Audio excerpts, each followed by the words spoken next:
뛰어난 통찰력과 감각을 지닌 시장 프로들, 오늘 같은 장에서 어느 쪽에 주목했을까요? 두 분과 함께하겠습니다. 하이투자증권 염정차장, 글로원 파트너스 이성웅 이사입니다. 두 분 어서 오세요. 네, 안녕하세요. 안녕하세요. 자, 오늘 같은 날 프로의 시선이 머문 곳 보겠습니다. 첫 번째 섹터부터 공개합니다. 첫 번째 섹터는 2차 전지주입니다. 위기를 기회로 봐야 할까? 기회에 대한 이야기가 반영되면서 이달 들어서도 랠리가 강했던 섹터입니다. 오늘장 같은 분위기에서도 선별적으로 오르는 종목들 많죠. 이쪽은 우리 첫날에도 2차 전지주를 주목했던 우리 염 차장님께서 골라주셨습니다. 네. 오늘장에도 이 같은 분위기 역시 가져오신 이유일까요? 시세가? 일단은 오늘도 2차 전지주 일부 사실 좀 다릅니다. 이제 2차 전지 전반에 제가 그때 가지고 온 것은 2차 전지가 아직 좀 랠리를 펼치기 전이었던 것 같고요. 맞아요. 오늘 같은 경우는 어떻게 보면은 대부분의 종목들이 시세를 어느 정도 좀 신고가를 넘어서면서 이제 2차 전지가 좀 어느 정도 좀 조정이 들어갈 때인가라는 좀 저는 좀 의문부를 가지면서 2차 전지에 대한 대응을 어떻게 하면 좋을까라는 좀 부분을 좀 말씀드리고 싶어서 가지고 왔습니다. 지금 자리 진짜 궁금합니다. 하나씩 여쭤볼게요. 일단은 유럽의 핵심 원자재법, 일부 뉴스를 통해 보셨겠지만 그러니까 유럽판, 미국의 네. IRA라고 불리는 이 법안이 3월 14일에 발표가 된대요. 법안에 어떤 내용이 담길까에 대한 궁금증을 일단 자아내는데 이 내용부터 뜯어볼까요? 핵심이 네. 뭐예요? 아직은 구체적인 내용은 나오지 않았고 시장에서 이야기하는 부분은 핵심 원자재법, CRM이라고 하는데요. 원자재, 제목에서도 알 수 있듯이 원자재가 가장 중요한 부분이고 원재료에 대한 부분을 재활용된 원재료를 써야 된다는 게 골자입니다.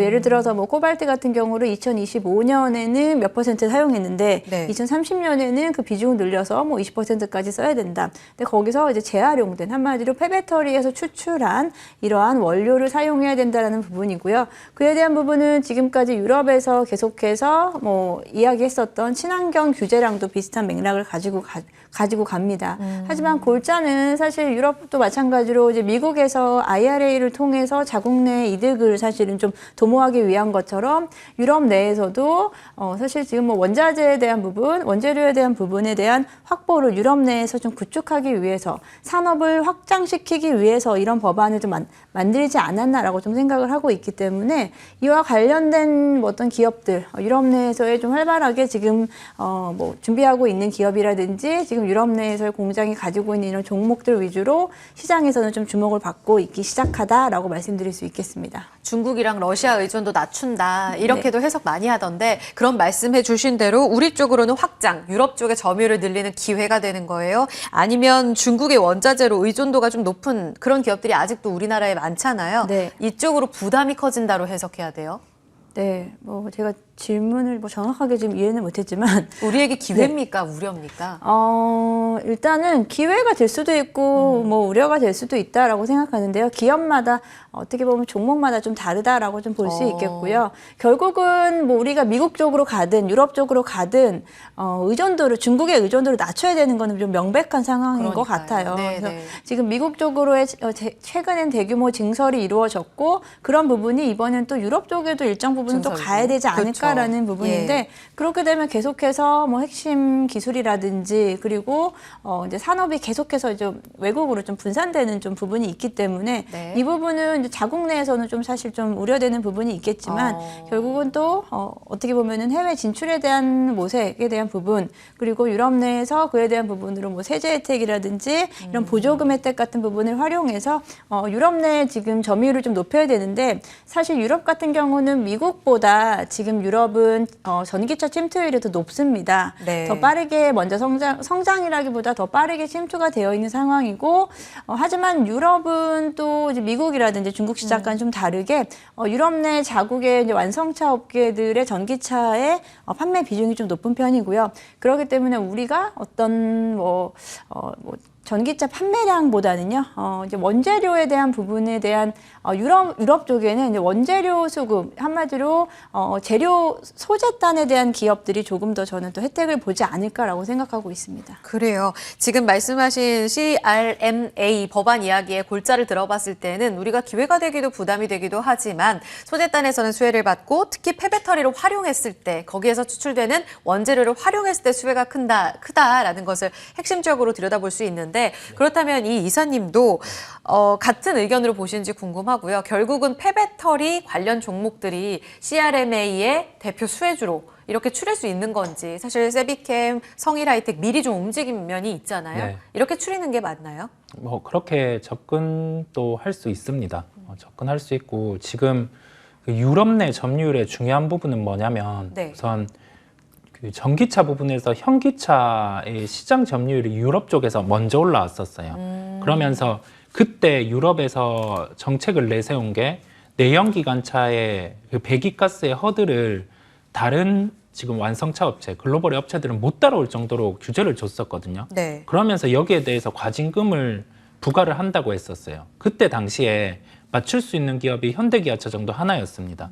그 단계에서 우선 현대기아차 같은 경우가 점유율이 올라오는 상황이었고 여기에 더해져서 지금 완성차 단에서 이 유럽에 지금 나온 규제라든지 조치를 통해서 앞단에서는 또 점유율이 올라갈 거예요. 그러면 우리가 여기에 연결해서 우리나라의 그 양극재 업체라든지 그런 쪽도 부각이 가능합니다. 그렇다 보니 주가는 좀 어느 정도 가능성들을 뭐 IRA 법안, 유럽에 지금 나온 뭐 규제 이러한 부분에 바뀜을 반영을 하면서 주가가 올라온 거예요. 그러면 이 주가 같은 경우가 어느 위치에 와 있는지 고민을 해볼 필요가 있습니다. 네. 뭐 나올 거는 나왔고 여기에 대해서 각 기업의 수주 같은 경우가 나온다고 하면 2차 전지 쪽 주가 빠질 수 있어요. 왜냐면 이 다음 스텝 같은 경우는 시차가 있다 보니까 그런 점을 생각을 해야 되고 여기에 이어서 원자재 부분에 중국 우려는 미중 무역 분쟁 같은 경우가 글로벌로 확산되지 않는 이상 이 부분은 큰 의미가 없습니다.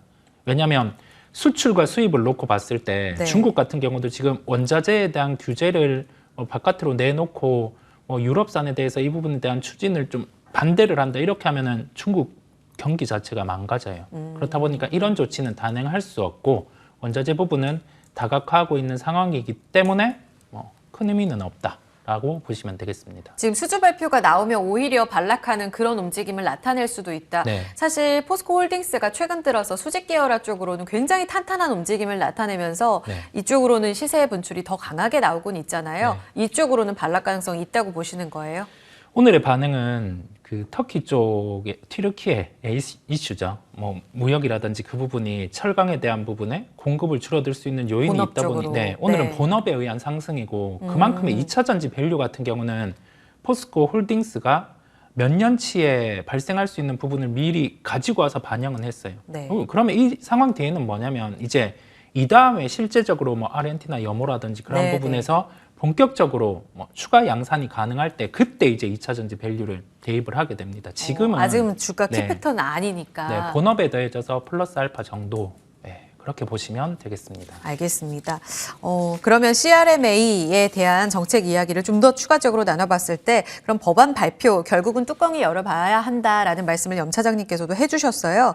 이 기대감은 발표 직전까지는 그럼 관련해서 종목들을 계속해서 끌고 갈 수는 있는 거예요. 지금 위치 많이 올라왔잖아요. 맞습니다. 네, 지금 그 부분이 이제 3월이라고 예정이 되어 있고 IRA에 대한 또 구체적인 또 법안이 또 3월에 같이 나오게 되기 때문에 네. 지금 한 달 정도 기간이 있다라고 했을 때 그 기간 동안 해당 종목들을 끌고 갈 수 있느냐에 대한 부분인 거거든요. 근데 저는 이제 2차 전지 대장주 이제 소재주 쪽에 대한 요즘의 흐름이 워낙에 좀 강했기 때문에 그에 대한 흐름이 사실 좀처럼 꺾이지 않고 있어요. 네. 그런 부분에서는 일단 저는 이 부분이 어떤 식으로든 뭐 종목별 순환매가 나오든 아니면 해당 종목이 조정을 받든 일단 쉬어가는 구간이 좀 텀이 좀 생길 것 같다라는 생각이 들기 때문에 지금 무리하게 많은 종목들을 3월 달까지 끌고 가는 전략보다는 일단 비중을 좀 축소했다가 다시 한번 좀 시장의 조정이 좀 더 나오게 된다면 그때 비중을 다시 좀 늘려가면서 일단은 좀 대처하는 게 맞지 않을까라고 생각을 하고 있고요. 네.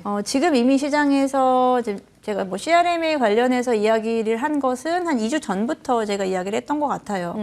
그렇기 때문에 일단 그 기간 동안 일정 부분은 시장에서 그에 대한 호재라든지 그에 대한 이슈는 좀 반영이 된 상태이기 때문에 추가적인 상승을 좀 기다린다라는 부분보다는 조금은 좀 지금 대기 모드에 있는 게 더 맞지 않을까라고 좀 생각을 하고 있고요. 참고로 이제 네, 그 정도로 뒤에 또 말씀드리겠습니다. 네, 말씀을 아끼시네요. 사실 말씀하신 대로 조정 변동을 좀 기다려야 하는 자리라고 말씀하셨는데 오늘 에코프로 BM도 장중 변동성 크고요. 말씀하신 대로 소재 쪽으로 굉장히 강하게 올라왔던 에코프로도 지금 22만 원 찍고 현재는 윗꼬리가 달리는 이런 움직임입니다. 사실 이쪽을 본다면 북미 진출 기대감이 더 강했던 것 아닙니까, 임 차장님? 그런 경우에서 미국 포드와 CATL 쪽으로 손잡았다라는 뉴스 자체가 네. 북미 진출, 증설에 대한 기대감을 좀 낮춰야 되는 뉴스 아니야? 이렇게도 인식을 할 수 있어요? 지금 우리 2차 전지가 IRA 법안 이후로 특히나 이제 소재업체, 셀업체도 마찬가지고요. 소재업체가 지난 작년 8월 정도부터 했었죠. 그때부터 이제 이러한 이슈를 다 반영을 하면서 갔던 건 거의 대부분 다 북미 시장에 대한 부분이다라고 생각하고 있고요. 네. 말씀하신 대로 이번에는 또 CATL이 또 미국 업체와 좀 우회적으로 좀 어떻게 보면은 진출을 하는 기술 협력. 경우인 거죠. 뭐 이런 부분이 어떤 식으로 또 미국 IRA 법에서 이 부분을 또 막아줄지에 대한 부분은 사실은 좀 어렵다. 지금 포드 같은 경우에도 이 부분을 뭐 어떤 우회적으로 움직임이 있기 때문에 뭐 고용 창출이라든지 이런 요인으로 또다시 좀 포장을 해서 이야기를 하고 있기 때문에 이 부분을 완벽하게 우리가 막아낼 수 있는 건 우리의 사실 힘이 좀 아니거든요. 그렇기 때문에 우리는 시장을 좀 다각화해야 되는 시점이고 그 시점에 또 이제 유럽 원자재법에 대한 이야기가 나오면서 시장은 조금은 지금 미국향에 대한 부분에서 이제 유럽향에 대한 부분도 좀 신경을 좀 쓰지 않을까라고 생각하고 있습니다. 시장 다변화에 대응해야 한다. 알겠습니다. 그러면은 조정 시 매수 관점으로 기회를 찾아야 될 쪽으로 그럼 접근이 맞다는 말씀이에요? 탑픽 누군가요? 네, 뭐 다들 아시겠지만 지금 CRM법에 대한 토픽으로 많은 이제 증권사들도 그렇고 뭐 사실 저도 생각하기로는 일단은 성일하이텍이 맞다라고 생각하는 부분인데요. 네. 성일하이텍 뭐 오늘도 이제 장중에는 한 5% 가까이 상승을 했다가 예. 6% 정도 상승했네요. 그랬다가 좀 상승폭을 좀 반납을 했는데 지금 자리는 일단은 좀 횡보를 하고 있습니다. 이에 대한 부분 2차 전지 전반에 대한 밸류에 대한 부담감이 있을 수 있고요. 그리고 오늘 시장이 전체적으로 눌리기 때문에 추가적으로 슈팅이 나올 수 있을지 아니면 좀 쉬었다 갈지는 좀 지켜봐야겠는데 이 폐배터리의 사업에 대한 부분은 사실 아직도 사실 조금은 시간이 필요한 부분이다라고 생각을 하고 있어요. 네. 그 중에서 성일하이텍이 가장 빠르게 움직임을 가져갈 수 있는 건 유럽 내에서의 리사이클링 파크를 가지고 있는데요. 이 리사이클링 파크라는 것은 폐배터리라든지 그리고 배터리를 만드는데 나오는 불량품인 스크랩을 가지고 1차적으로 가공을 하는 단계입니다. 근데 여기서 중요한 것은 지금은 전기차 보급률이 아직도 낮기 때문에 우리가 지금 타고 다니는 전기차가 폐배터리로까지 오기까지는 시간이 꽤 걸려요. 그렇기 때문에 적어도 2025년부터 폐배터리는 발생을 할 것이고 네. 그러면 지금은 무엇을 가지고 이런 재활용 리사이클 작업을 하느냐? 결국은 스크랩이라는 부분인데요. 스크랩에 대한 확보가 중요하고 결국은 원재료에 대한 확보가 중요한데 성일하이텍은 유럽 내에서 그에 대한 확보에 대한 경쟁력을 좀 가지고 있고 특히 또 뭐 삼성 SDI 쪽이라든지 협력 업체들에 대한 부분이 지금 다른 타 폐배터리 업체들보다 선제적으로 탄탄해요. 이루어졌다. 예, 탄탄하다라고 좀 볼 수 있겠습니다. 가장 중요한 부분 말씀드렸듯이 지금 재활용을 할 배터리가 없는데 앞으로 이제 배터리의 활용에 대한 부분은 적어도 저는 이제 본격적으로 이루어지는 시기는 적어도 3년에서 5년 후다라고 좀 생각을 하고 있기 때문에 지금 사실 조금 아직 폐배터리 사업 자체가 규모 면에서나 아직은 캐파 면에서 아직까지 확대가 되기 전이다라고 좀 네. 보고요. 그 중에서 그래도 가장 선제적으로 가고 있는 게 성일하이텍이다라고 보고 있습니다. 가격 전략은 얼마까지 보세요? 성일하이텍 같은 경우는 구간을 좀 잡고서 대응을 해야 될 것 같은데 네. 지금 횡보를 얼마나 더 할지 움직임을 어떻게 할지 모르겠지만 일단 손절 라인을 10만 원 선으로 잡고 가는 게 맞다라고 생각하고요. 최근에 이제 저점이 이제 10만 원 선인데 10만 원 선 밑으로는 뚫릴 가능성은 좀 사실 당분간은 쉽지 않다라고 보고요. 10만 원 선과 15만 원 선 구간 내에서 움직임이 반복될 수 있을 거다라고 보기 때문에요. 지금 이미 가지고 계신 네. 분들은 일단 단기적으로 만약에 반등이 나오면은 하면은 비중을 좀 줄이셨다가 10만 원 초반대로 만약에 조정이 나온다라고 하면은 네. 다시 비중을 늘리는 방법으로 가시는 게 어떨까 생각하고 있습니다. 알겠습니다. 장기적 관점에서 성장성 잘 보셔야겠습니다. 증권가에선 14만 원, 16만 2천 원 이렇게 목표가가 많지 않아요. 그런데 여기서 15만 원까지 여력 보셨고요. 중장기 관점에서 성일 하이텍의 움직임 눈여겨보시기 바랍니다. 탑픽 들어봤습니다. 두 번째로 넘어가겠습니다. 오늘장 프로의 시선이 머문 두 번째 섹터 공개합니다. 주인공은 바로 해운주입니다. 최악을 지나고 있다라는 뉴스 연초부터 들려옵니다. 주가 자체도 바닥권에서 고개를 들고는 있는데 글쎄 속도 자체는 아주 탄력적이진 않아요. 특히 오늘 장에서도 강한 슈팅은 아니고 시장 분위기에 좀 편승하는데 이쪽을 보신 이유가 궁금합니다. 이성 이사님? 네, 첫 번째로는 시장에서 크게 볼만한 게 네. 없어지고 있습니다. 네. 점점 기회가 줄어들고 네, 있다. 없어지고 있는 상황이고 네. 뭐 시장의 조정이 첫 번째로 의미 있게 나오는 게 오늘이에요. 그러면 우리가 좀 이 다음에 달라진 것보다 달라질 수 있는 쪽을 보는 게 중요하다는 점에서 해상운송 쪽을 말씀을 드리게 되었고요. 이 부분은 중국의 경기의 변화죠. 경기의 변화는 경기 부양책을 통해서 좀 바뀔 수 있는 요인을 갖춘 그러한 해상운송 쪽 같은 경우를 보기 위해서 오늘 말씀드리게 되었습니다. 기회가 있을 쪽. 네. 오늘 장에서도 H&M이나 페노션이 낙폭이 깊진 않네요. 네. 그 안에서 또 답을 찾으신 것 같은데 네. 일단 업황 이야기를 해보면 상하이 컨테이너선 운임지수가 대표 우리가 인덱스로 체크를 하는데 지금 1000포인트 아래로 떨어졌습니다. 네. 분위기 매우 안 좋은 거 아니에요? 네, 매우 안 좋습니다. 이유 자체가 지금 급락의 배경을 어떻게 보세요? 우선 작년이죠. 그다음에 재작년에 코로나가 생겨나면서 이 부분에 대해서 운임이 지나치게 상승을 했었습니다. 왜냐하면 공급 자체도 타이트한 상황이었는데 네. 수요가 더욱더 타이트해졌죠. 그렇다 보니까 이 부분에 대해서 운임 지수가 좀 버블 형태로 상승을 했었어요. 등을 하는. 네. 네. 그리고 나서 실제 공급 부분이 풀리는 단계에서 수요는 아직 회복이 나타나고 있지 않단 말이죠. 그렇다 보니까 운임지수 같은 경우는 하락하는 경향이 있고 특히 북미 쪽 같은 경우에 선사가 포인트입니다. 네. 많은 수요를 가지고 와야 되는데 이 부분에 대해서 수요를 못 가지고 오는 상황이기도 하고 용선 자체의 가격대를 놓고 봤을 때도 뭐 발주라든지 그런 점을 강하게는 할 수 있는 구조는 아니에요. 그렇다 보니 상해 운임지수는 빠지는 거고 네. 그리고 나서는 우선은 뭐 중국의 경기에 대한 회복 부분을 확인하기 이전에 경기 부양책 그런 게 있다고 하면은 상해운임 지수 같은 경우는 좀 제한적인 반등이 먼저 나타날 수 있을 것으로 보입니다. 전망 자체는 그 BDI랑도 엇갈린다고 하는데 네. 전망 자체는 그럼 어떻게 보세요? 3월 이후에는 반등이 나오는 건 맞아요? 우리가 통상 BDI 지수 같은 경우는 춘절의 이후에는 반등이 나왔습니다. 그래서 한 번에 반등이 나왔었죠. 그런데 이 반등은 수요가 견인이 돼야 돼요. 공급이 줄어서 나오는 반등은 그냥 가격적인 요인의 반등인 거고 네. 실제 업황의 회복에는 도움이 되지 않습니다. 그렇다 보니 주가 같은 경우는 한 2월 2일 같은 경우 페노션 기준으로는 짧게 고점을 돌파를 했다가 다시 짧은 조정이 나온 거고요.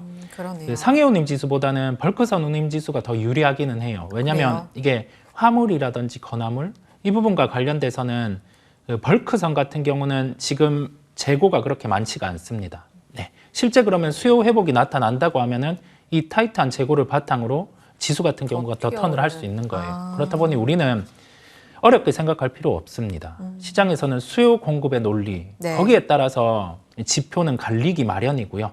그렇다 보니까 여기에 대해서 수요를 촉진을 해주면 관련된 종목들이 오르는 거예요. 그 가능성을 중국의 경기 부양에서 보는 거고 네. 이 부분이 단행된다고 하면은 해운 그다음에 여기에 더해져서 철강이라든지 화학 같은 경우도 좀 돌아설 수 있을 것으로 보입니다.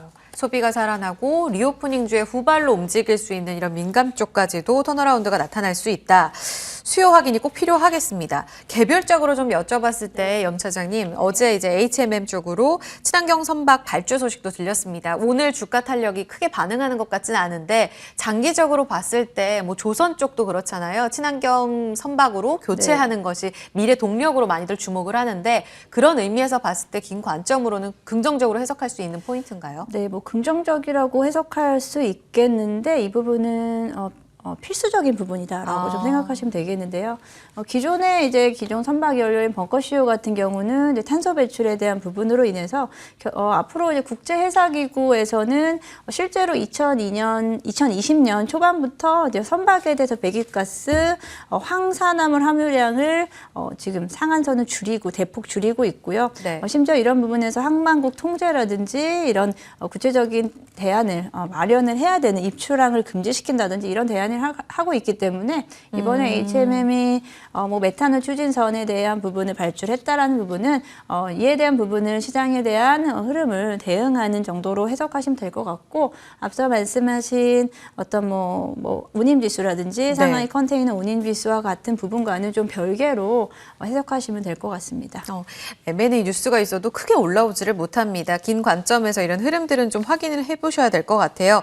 사실 해운주 자체가 종목이 굉장히 많지는 않아요. 그 네. 안에서 움직임이 굉장히 좀 조용했기 때문에 정말 기회 있을까에 대한 시청자분들의 궁금증이 클 것 같은데 탑픽을 좀 주셔보겠습니다. 여기서 업사이드 가장 유망하게 보시는 쪽 어느 쪽이에요? 우선은 뭐 앞단에서 중국의 경기 부양이 중요하기는 합니다. 네. 그리고 해운 쪽은 경기의 바로미터다 보니까 이 부분을 감안해서 페노션을 말씀드리겠고요. 양회 이전에 경기 부양 가능성 그 부분은 하나의 베팅의 영역이죠. 이게 그렇죠. 하냐 마느냐인데 네. 할 확률이 높으면은 이 부분에 대해서는 뭐 미리 접근을 하는 거고 확인을 하고 싶으면 확인하고 접근을 해도 됩니다. 그 정도의 확인을 하면서 실제 뭐 지표가 도는 걸 보고도 늦지 않아요? 편하게 접근할 수 있기에 페노션을 말씀드리게 되었고요. 예. 물동량의 회복이 필요하기는 한데 기저를 통해서 이 부분에 대해서 뭐 수요 터치만 해주더라도 네. 지표는 빠르게 돌 수 있는 수준까지 조정이 나와 있습니다. 그러면 이 부분은 아래보다는 위의 가능성이 높은 거죠. 이 점을 감안해서 매수가는 네. 5,800원대를 우선은 제시를 했어요. 예. 박스권의 하단 정도인데요. 그 정도에서는 뭐 시장 조정이 나왔을 때도 접근을 해볼 만하다는 가격이고 목표가는 우선 7,000원입니다. 이 부분은 경기 부양의 단계에서는 1차적으로 가볍게 도달 가능한 가격이라서 7,000원을 말씀드리겠고요. 손절가는 5,300원인데 이 가격 같은 경우는 뭐 최근에 그 좋지 않은 BDI 업황을 반영한 가격이기 때문에 실제 이 정도 가격까지 도래할 할 가능성은 낮을 것으로 보입니다. 네, 그래도 지지할 수 있는 가격대로 제시해 주셨습니다. 이 부분은 체크가 필요해 보이고요. 지금 6,060원 등락입니다. 이 아래 5,800원 선에서는 매력적으로 접근 가능해 보이고요. 경기 부양 이 움직임과 함께 수요 턴어라운드 확인하시면 또 1차적으로 7,000원 도달 여부도 말씀해 주셨습니다. 페노션까지 두 번째 프로의 시선이 머문 섹터의 탑픽 들어봤습니다. 두 분과는 여기서 인사 나누겠습니다. 프로의 시선 함께 했는데요. 염정차장 이성웅 이사 함께했습니다. 두 분 고맙습니다. 네, 감사합니다. 감사합니다.